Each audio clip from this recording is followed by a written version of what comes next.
Monday Night Raw, March 9th, 2020. Do you remember this show? Where was it? What was the opener? What was your favorite match in the card? What was the main event? Over 2.2 million people watched this episode. At the time, there wasn't much to it. It was just another Monday Night Raw on the road to WrestleMania. If only we'd known. This event would be the last WWE show with a live crowd. We can agree that wrestling hasn't been the same for a while. Wrestlers wrestle for the fans. They feed off the live crowd's energy and build the storylines based on the reactions. But without it, I just don't know anymore.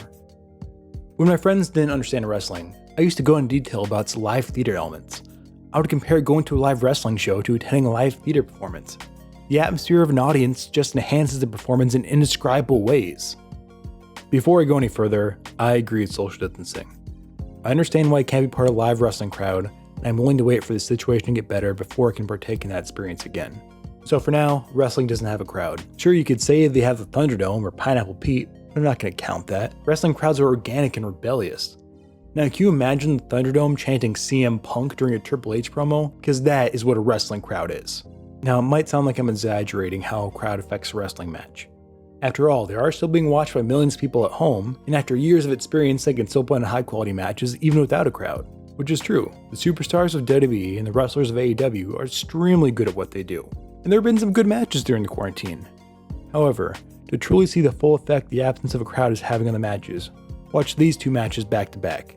Sami Zayn vs Antonio Cesaro, NXT, June 12, 2013.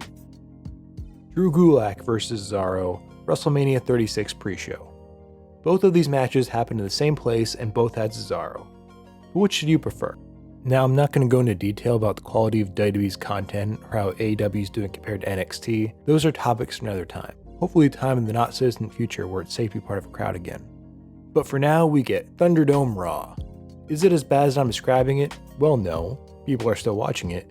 However, they aren't setting any viewership records either. Well, not any good ones. During the summer of 2020, WWE has consistently drew under 2 million viewers.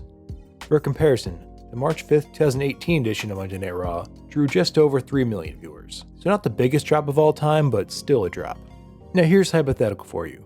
Let's say The Rock came out and cut a promo on next week's SmackDown. Could he say, for the millions, when there are just 1 million people watching? Well, yes, because he's The Rock and doesn't care about his technicality. And his appearance on the show would probably boost the show to 2 million viewers anyway, but still fun thing to think about. But still, wrestling isn't getting a lot of views right now. But just like this channel, wrestling isn't dead. It might be like this for a while, but it's not going to be like this forever. Sooner or later, we will be able to be part of a crowd again. And we will chant just to chant. Monday Night Raw, March 8th, 2021. Will we remember this show? Where will it be? Who's going to be in the main event? Who's going to steal the show? And will we be able to be a part of it? Thank you for watching. Please be sure to subscribe. It really does mean a lot for a small channel like this. I know this video is on the negative side, but I still love wrestling. This channel is not only about what happens inside the ring, but also provides commentary on what it's like being a part of the wrestling community. Wrestling will bounce back again stronger than ever.